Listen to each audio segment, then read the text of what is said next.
감사합니다. 오늘은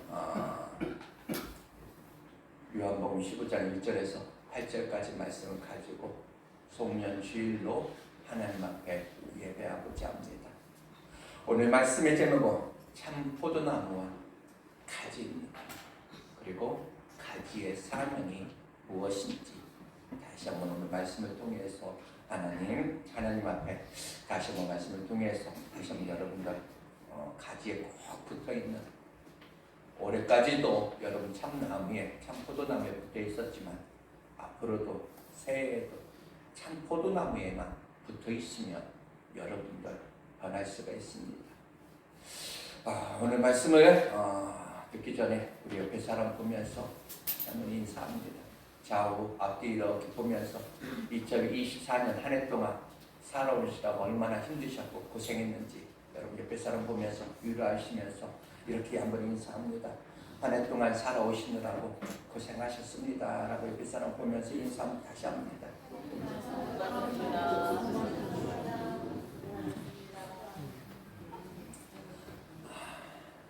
한 해의 삶 어찌 보면 참 아마 힘들었을 겁니다. 고생하는 사람도 없고 힘든 삶 거치지 않은 사람도 없고 사람은 다 똑같아요. 가진 사람이나 없는 사람이나 다 힘든 건 마찬가지입니다. 인생은 그래서 고난의 연속이 되지 않을까. 한 해 동안 진짜 살아오시느라고 고생 많으셨고 또한 여러분들이 한 해 동안 교회를 잘 섬겨주셔서 또한 이렇게 교회가 일들이 세워져 가고 있습니다. 다시 한번 여러분 앞에 수고하신 여러분 앞에 다시 한번 진심으로 감사 말씀 드리겠습니다.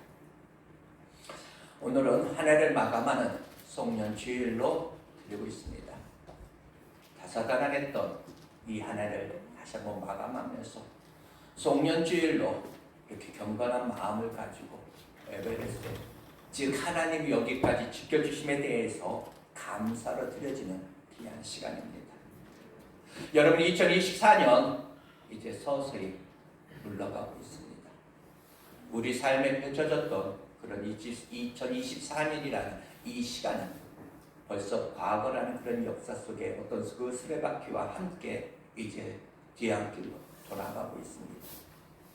오늘 우리가 읽은 이 본문 말씀을 통해서 여기까지 또 우리가 살아왔지만 새해 나는 어떻게 어떠한 그런 삶을 어떠한 그런 사명을 우리는 감당할 것인가 다시 한번 마음에 결단하는 귀한 시간이 되었으면 좋겠습니다. 오늘 본문 말씀은 최후의 만찬을 마치신 예수님께서 겟세마네 동산에 오르시기 전에 이 제자들에게 마지막으로 유언으로 남긴 그런 말씀 중에 오늘은 포도나무와 가지의 그런 비유입니다. 예수님은 포도나무요, 하나님은 농부이시며 구원받은 저와 여러분은 포도나무에 붙어있는 가지라 이렇게 말씀하십니다. 나는 참 포도나무요 내 아버지는 농부라. 이 말씀에서 주목해야 될 부분은 예수님께서 자신을 그냥 포도나무라 이렇게 말씀하신 것이 아니라 참 포도나무라 이렇게 하셨습니다.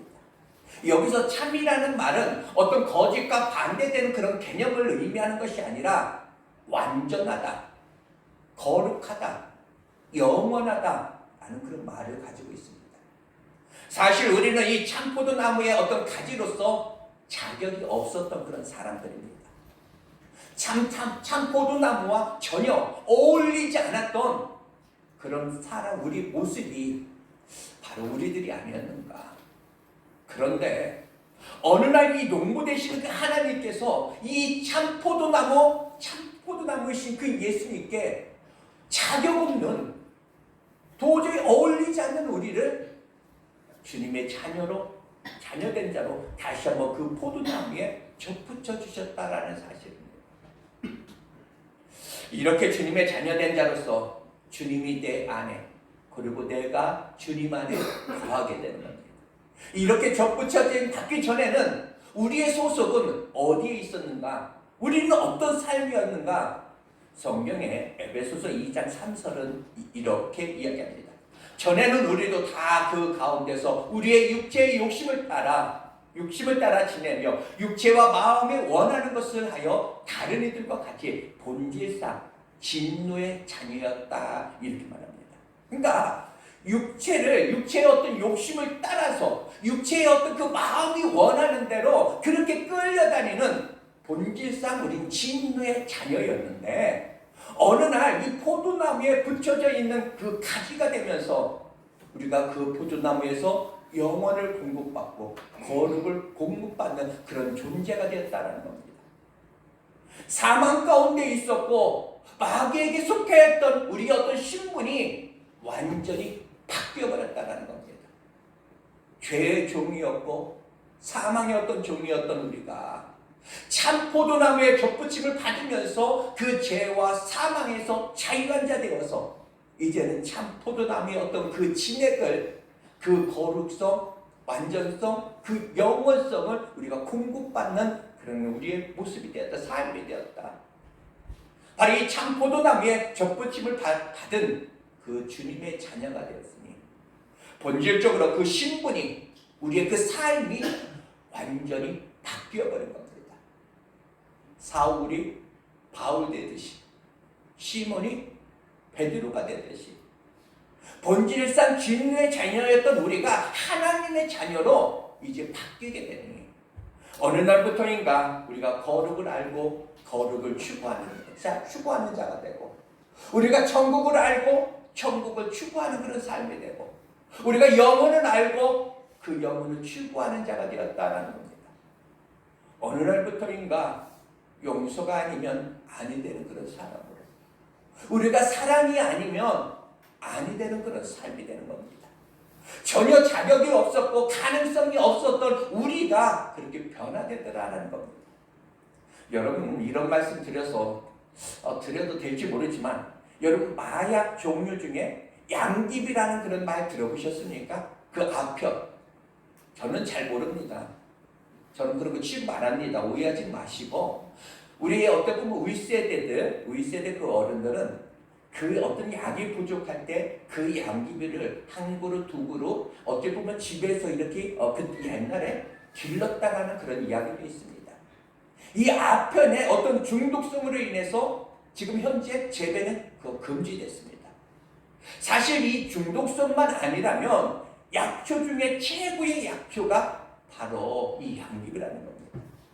그런데 이 아편을 포도나무에 접붙이면은 중독성이 없어진 가운데 아주 귀한 약초가 된다는 겁니다. 신기한 것은 그 아편을 그 포도나무와 비슷한 머루나무에 접붙이면 그 중독성이 그 약의 어떤 그 해약 부분이 그대로 그냥 살아있다라는 겁니다. 포도나무에 접붙이면 중독성이 없어지고 아편의 어떤 그런 효능은 그냥 그대로 유지가 된다는 것이 어찌 보면 신기하지 않습니까? 그런데 재배가 금지되어 있는 이 아편을 혹시라도 오늘 이 말 들었다고 해가지고 시험해 보고자 여러분들이 재배하게 되면 진짜로 그건 큰일 납니다. 아마 국가가 무상으로 지급하는 그런 밥을 당분간 드셔야 될 겁니다. 우리가 그렇게 이 아편 같은 그런 존재였었다라는 이야기입니다. 죄에 중독되어서 사망에 중독되어 있는 그 중독된 나 자신으로 인해서 나 자신도 사망 가운데 있었고 나를 통해서 또 다른 사람을 사망으로 이끄는 그런 진노의 자녀였었다라는 사실입니다. 그렇게 아픔 같았던 우리를 하나님께서 예수님께 접붙여 주심으로 우리는 구원받은 하나님의 자녀가 되었다라는 사실입니다. 아편이 포도나무에 접붙이게 되면 독성이 사라진 채 누군가를 살리는 그런 명약이 되었던 것처럼 그럼 바로 우리가 그러한 삶을 살아야 되지 않을까. 여러분은 누구를 살리고 있으십니까? 여러분을 통하여 살아난 사람이 있으십니까? 2024년을 보낸 오늘 송년주일을 맞이하여서 다시 한번 올 한 해를 뒤돌아봅니다. 또 하나 2025년 새해에는 다시 한번 그래서 여러분을 통해서 생명의 그 역사, 구원받는 그 역사가 여러분을 통해서 다시 한번 나타났으면 좋겠습니다. 나는 참 포도나무여 너희는 가지라. 바로 이 참 포도나무이신 예수님이 우리를 가리켜서 우리를 가지라 이렇게 하십니다. 예수님과 우리와의 관계, 그 관계를 설명하고 있습니다. 참 포도나무와 가지의 그 관계입니다. 어떤 관계입니까? 생명의 관계라는 이야기입니다. 생명? 그냥 우리가 믿어도 되고 안 믿어도 되는 그런 예수가 아니라 바로 생명입니다. 생명. 이 예수님의 말씀은 무엇입니까? 오늘 오전에 이렇게 말합니다. 나는 포도나무여 너희는 가지라. 그가 내 안에 내가 그 안에 거하며 사람이 열매를 많이 맺나니 나를 떠나서는 너희가 아무것도 할 수 없다. 예수님을 떠나서는 너희가 아무것도 할 수 없다는 이 너희는 바로 구원받은 저와 여러분입니다. 가지가 나무에 붙어 있어야 생명이 존재하는 것처럼 구원받은 그 백성들, 구원받은 저와 여러분이 반드시 이 예수 안에 붙어 있어야 한다라는 겁니다. 가지는 나무에서의 시작입니다. 가지는 나무에 붙어 있을 때 바로 그 생명이 있고 그 삶의 의미가 있다는 겁니다. 가지는 절대로 스스로 행복할 수가 없습니다. 그리고 이 가지는 스스로 존재할 수도 없습니다. 바로 이 구원받은 백성이어도 예수님을 떠나게 되면 바로 이 생명을 떠나는 것이다 라는 말입니다. 내가 오늘 구원받은 백성이라 하여서 나는 어찌해도 나는 천국 갈 거야 이렇게 착각을 하게 되면 언젠가는 핏물을 흘릴 수도 있다라는 겁니다. 나는 누구여야 하는가? 나는 예수님이 아니면 안 돼. 나는 오직 예수님이어야 돼. 이것이 내 안에 인식되어져야 한다는 겁니다. 가끔은 사람들이 이 예수가 아니어도 될 것처럼 착각하는 경우가 많이 있습니다. 이런 탕자의 비유에서 보여주는 것처럼 이 탕자의 어리석음을 성도들이 우리가 오늘날도 재현하는 사람들이 너무 많이 있다는 이야기입니다. 마치 탕자가 아버지 옆에만 있으면 불편했던 것처럼 가지로서 나무에 붙어있는 것이 불편하다 느낄 때가 있다는 겁니다. 그런데 이 탕자의 비유가 오늘날까지 우리에게 사랑받는 그런 이유가 무엇입니까? 집을 나갔던 이 탕자가 아버지의 존재를 인식했다는 겁니다. 나는 아버지를 떠나면 아니 되는구나. 아버지 없이 내가 더 잘 산다고 해도, 더 대단해진다고 해도 아무 의미가 없구나. 아버지, 나를 품꾼의 하나를 써주소서. 완전히 바닥으로 내려오며 그 아버지의 품에 안기는 그 모습. 다시 한번 가지가 포도나무에 접붙이는 그 모습. 그것이 감동이었기 때문에 오늘날까지 그 탕자의 비유가 우리에게 사랑받는 거 아닙니까? 바로 이 포도나무에서 참은 거짓과 반대되는 참이 아니라고 말씀했습니다. 바로 완전성, 거룩성, 영원성을 의미한다. 참으로 연약한 가지가 이 참 포도나무의 그 가지가 되면서 죄와 사망에서 완전한 그런 생명으로 영원한 그런 생명의 그런 존재가 되었다라는 사실입니다. 가지가 나무에서 떨어지면 죽은 가지가 되고 맙니다. 이에 대해서 오늘 보면 6절은 이렇게 말합니다. 사람이 내 안에 거하지 아니하면 가지처럼 밖에 버려져 빠르나니 사람들이 그것을 모아다가 불에 던지느니라 이렇게 이야기합니다. 바로 이 참 포도나무와 가지의 그런 관계는 생명입니다. 무엇인가 주고받는 그런 거래적 관계가 아니라 생명. 예수 아니면 죽은 자가 되는 생명입니다. 포도나무에 붙어있는 가지들은 영원한 생명을 얻은 사람들입니다. 그런데 가지에 함정이 하나 있습니다. 바로 이 참 포도나무에 붙어있는 그런 가지여야지 가지에 붙어있는 가지여서는 또한 안 된다는 겁니다. 여러분의 신앙은 한 번쯤 다시 한번 점검해 볼 필요가 있다는 이야기입니다. 우리에게 생명을 주시고 그 생명의 영양을, 그 양식을 공급해 주시는 그 참 포도나무, 그 포도나무는 예수 그리스도입니다. 즉, 나 성인제의 어떤 신앙은 예수 그리스도 안에 있는 그런 신앙이어야지 가지에 붙어있는 그 가지여서는 안 된다는 이야기입니다. 예수 외에 그 어떤 사역이나 또한 어떤 사람에게 붙어있는 그 가지 안 된다는 겁니다.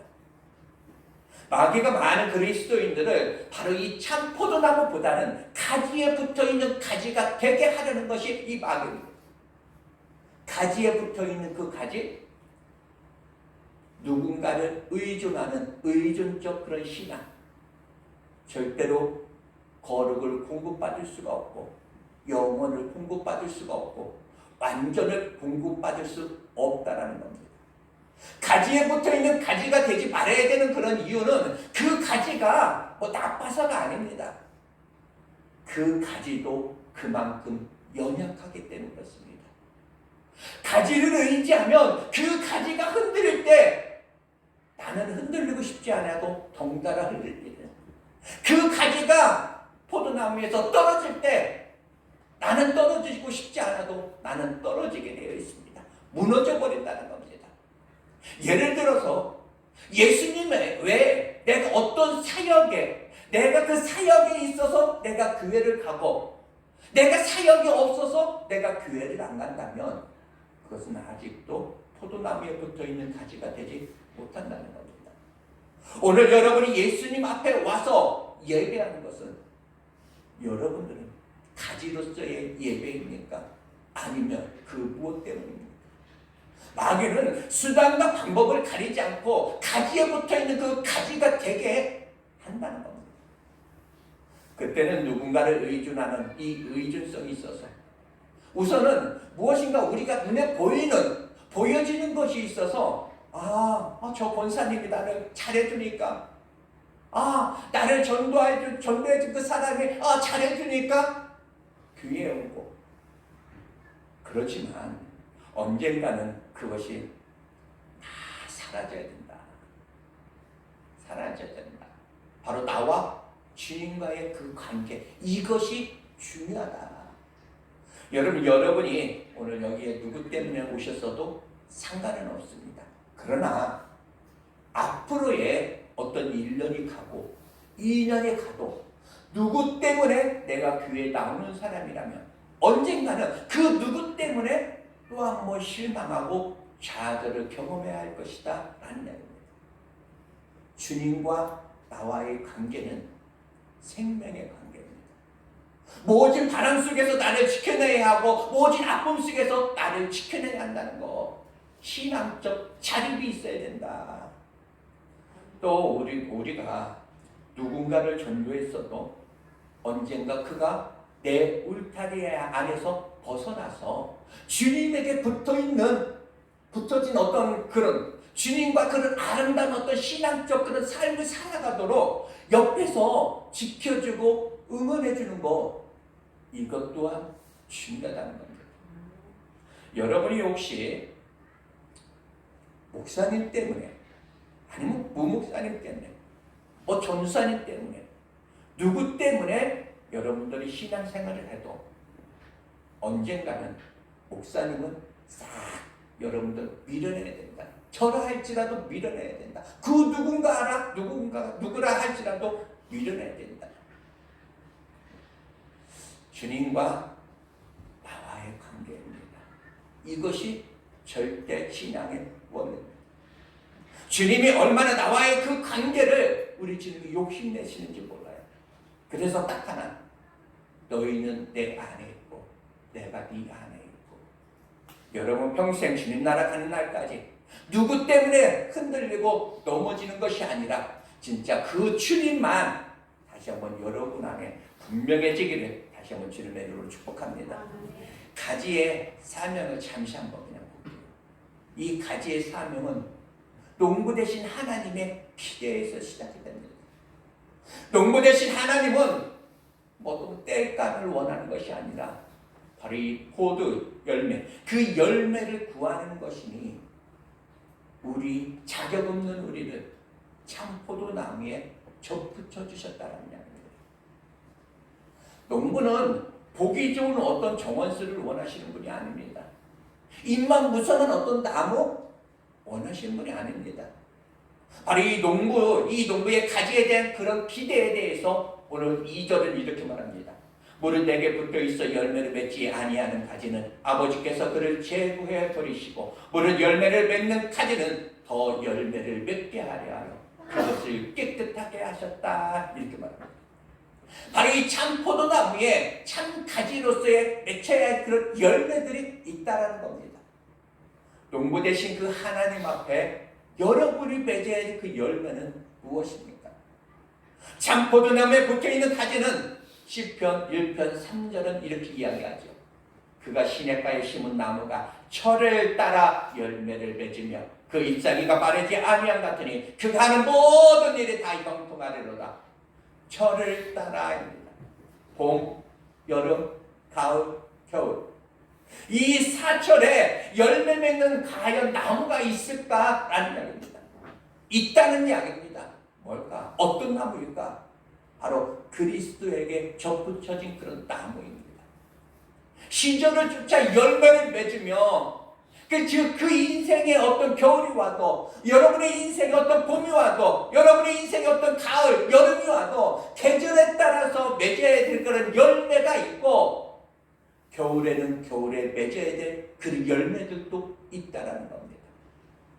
욥처럼 모든 것을 잃어버린 그 인생의 그 겨울에도 자식이 죽었고 재산을 다 잃었고 몸에는 병들었지만 그 입술로 하나님을 원망하지 않고 맺어지는 그런 열매가 있었더라라는 이야기입니다. 내 어떤 명예가 짓밟히는 어떤 그런 현장에서 누군가가 내 삶에 정말 손해를 입히는 그런 현장에서 맺어야 할 열매도 있더라는 이야기입니다. 요셉은 억울하게 이 종살이 10년을 통해서 억울한 어떤 감옥생활 이 3년을 통해서 요셉은 열매를 맺었습니다. 다니엘은 이 사자굴 앞에서 감사의 그 열매를 맺었습니다. 그러면 여러분이 맺어야 될 그런 열매는 과연 무엇이겠습니까? 나는 가난하니까 가난하다고 그냥 힘들어. 아프면 그냥 힘들다고 그냥 흔들리는 것이 아니라 내 삶이 어떻게 변해도 주 예수보다 더 귀한 것은 없네.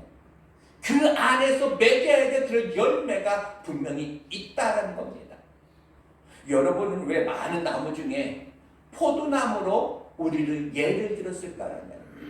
이런 생각 한번 해보시죠.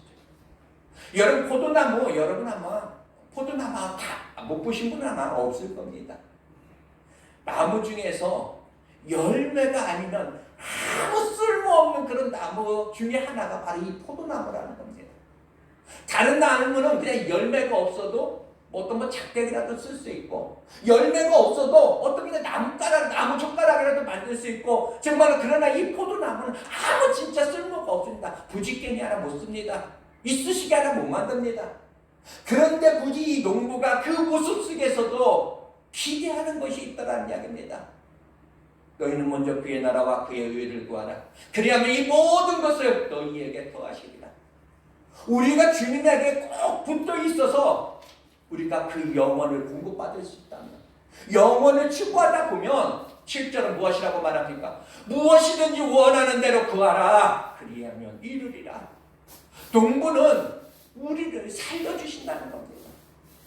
농부는 기대를 가지고 어떤 비료를 주고 영양분을 주고 살피기도 하지만 때로는 어떤 섭리 안에서 어떤 기대 안에서 이 농부는 우리에게 역겨운 태도를 어떤 때는 정말 배선물도 갖다가 그것이 거름이라는 어떤 그런 명분 아래에서 뿌리기도 합니다.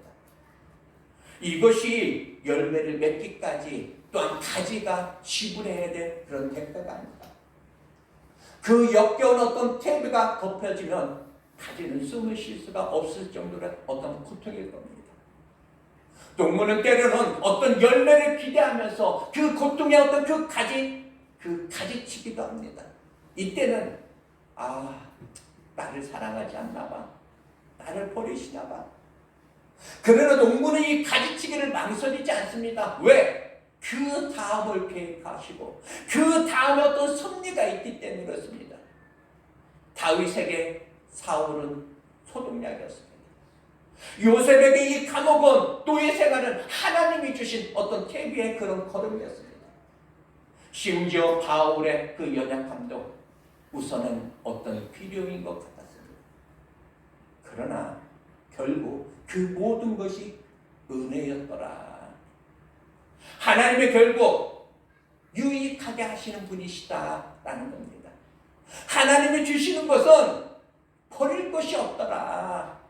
지난날 돌아보면 나 성인자에게도 그런 인생이 있어. 어찌 보면 우리 부천 생명교회 역사 속에서도 하나님의 어떤 그런 역겨운 그런 태도가 덮어질 때가 있었습니다. 감당하기 힘든 어떤 소금약을 뿌려서 교회가 숨을 쉴 수가 없었고 죄가 숨을 쉴 수 없었을 그 환경에 그때도 있었습니다. 그런데 그 모든 과정을 견뎌내게 하시더니 하나님은 그래도 이만큼 아름다운 그런 삶을 살 수 있도록 하나님이 그 공급해 주시는 그런 은혜가 있더라는 이야기입니다.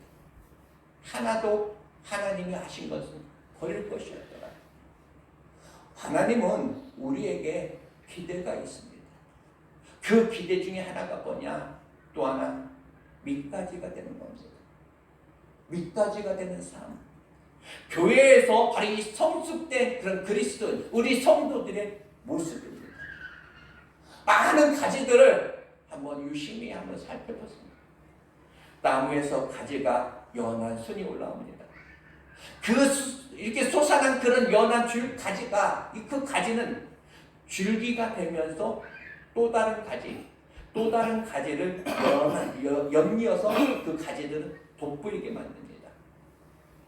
즉, 그 돋보이는 가지, 그 위치를 여러분 한번 보시라는 겁니다. 첫 번째 가지가 제일 먼저 나왔습니다. 당연히 제일 윗자리를 차지하고 있어야 될 것 같은데 그렇지 않다는 겁니다. 실제로는 반대입니다. 그 첫 번째 가지가 가장 밑가지로서의 차지하고 있다는 이야기입니다. 두 번째 가지가 그 위에, 세 번째 나온 가지가 또 그 위에. 언제나 제일 위쪽 가장 돋보이는 자리는 가장 연약한 가지가 차지하고 있다는 이야기입니다. 이것이 바로 연약한 나무가 큰 나무가 되고 큰 나무에서 열매를 맺게 되는 그런 원리입니다. 만일 첫 번째 가지가 자기가 오래됐으니 내가 맡겨진 것이 많고 내가 하는 것이 많이 있으니 나는 굵으니 나는 윗자리를 차지할 거야 이렇게 고집을 피운다면 그 나무는 거목이 될 수 없습니다. 세월이 흐를수록 강풍에도 견디지 못하는 그런 나무가 됩니다. 앞선 가지가 밑자리를 지켜줄 때 거목이 될 수 있습니다. 이것이 교회의 모습이 되고 교회여야 한다. 겨울이 지나 해가 바뀌면 봄이 오듯이 지난해 가장 윗자리에 있었던 그 가지가 또한 여전히 윗자리를 나는 고집한다라면 그 나무는 죄송하지만 더 이상의 어떤 성장을 못합니다. 진정 살아있는 그런 생명의 나무는 지난해까지 있던 그 가지가 어느덧 새로 돋아난 그런 가지에게 윗자리를 다시 한번 양보하고 다시 밑자리가 되는 겁니다. 그 어떤 모진 바람 앞에서도 흔들리지 않을 만큼 그 멋진 가지가 되어주는 것, 이것이 진정 교회여야 한다라는 이야기입니다. 그저 물 흐르듯이 밑가지가 그냥 되어주는 것. 신앙생활 그렇게 오래 하고도 어느 날부터인가 저하고 여러분들 20년, 30년 앞으로 몇 년을 더 할지 모르지만 그렇게 이렇게 여러분과 오랜 세월을 함께 지내다 보면 설교가 무슨 은혜가 되겠습니까? 다 그 말씀인 것 같고, 그리고 어느 때는 오래됐다는 건 어떤 그런 이유 하나로, 목사님 나를 사랑해 주지 않네, 나 안 사랑하나 봐. 이런 것이 아니라 여러분, 밑가지가 되어주는 거예요. 밑가지가 아니고 윗자리야, 윗가지가 되려고 하는 순간 교회는 거목이 될 수 없습니다. 우리 예수님도 이 밑가지로 오셨다라는 겁니다. 우리 주님은 왕 노릇하러 오신 분이 아니시다. 왕이신 그분이 밑가지가 되기 위해서 오셨다라는 이야기입니다. 그리고 그 밑가지의 삶을 사셨으니 이사야서 53장 2절은 이렇게 말합니다. 그는 주 앞에서 자라나기를 연한 순 같고 마른 땅에서 나오는 뿌리 같아서 고운 모양도 없고 흠채도 없은즉 우리가 보기에 흠모할 만한 아름다운 것이 없다. 어떻게 해야 농부 되신 하나님의 그 기대에 만족을 드릴 수 있을까? 무엇으로 연약한 가지에서 주렁주렁 그런 열매를 맺게 할 수 있을까? 무엇으로 포도나무에 붙어있는 가지가 될 수 있을까? 그거 바로 이 험한 어떤 시련과 풍파를 이겨내면서입니다. 겨울에 가지 같은 성도들이 있다면 주님 한번 여러분들 보시기 바랍니다. 여러분의 가정이 겨울 포도나무 같은 그런 모습, 진짜 죽을 것 같고 끝난 것 같고 아무 희망이 보이지 않을 것입니다. 하나님마저도 우리 가정을 손 놓아버린 것 같은 그런 느낌이 올 때, 여러분 지난 한 해 결국엔 어찌 보면 겨울을 보낸 그 가정도 있을 겁니다. 이렇게 겨울 가지가 된 여러분을 보면서 하나님, 왜 저 가정이 저런 겨울이어야 합니까? 묻고 싶을 때도 있어요. 오늘도 농부 되신 하나님은 오늘 우리에게 역겨운 어떤 태배를, 바로 이 독한 소독약을 우리에게 주시지만 그럼에도 내게 주신 모든 것은 해로운 것이 없다라고 여러분 다시 한번 굳게 믿고 오늘도 그 하나님 다시 한번 굳게 믿음으로써 올 한 해 잘 마무리하시길 바랍니다. 이제 2024년 돌아보면서 가지로서 얼마나 열매를 맺었는지 다시 한번 2025년 아름다운 열매를 다시 한번 기대하면서 다시 한번 결단하며 새해를 맞이할 수 있는 복된 은혜가 있기를 다시 한번 축복합니다. 여러분, 이제 우리 모두는 주님을 나타내는 그런 가지가 됩니다. 든든한 가지가 여러분 되시기 바랍니다. 열매 맺는 그런 가지가 되시길 바랍니다. 지금 환경이 어렵다고 힘들다고 여러분 흔들리지 않는 진짜 참 포도나무에 붙어있는 그런 가지들 다 되시기를 축복합니다. 잠시 기도하겠습니다.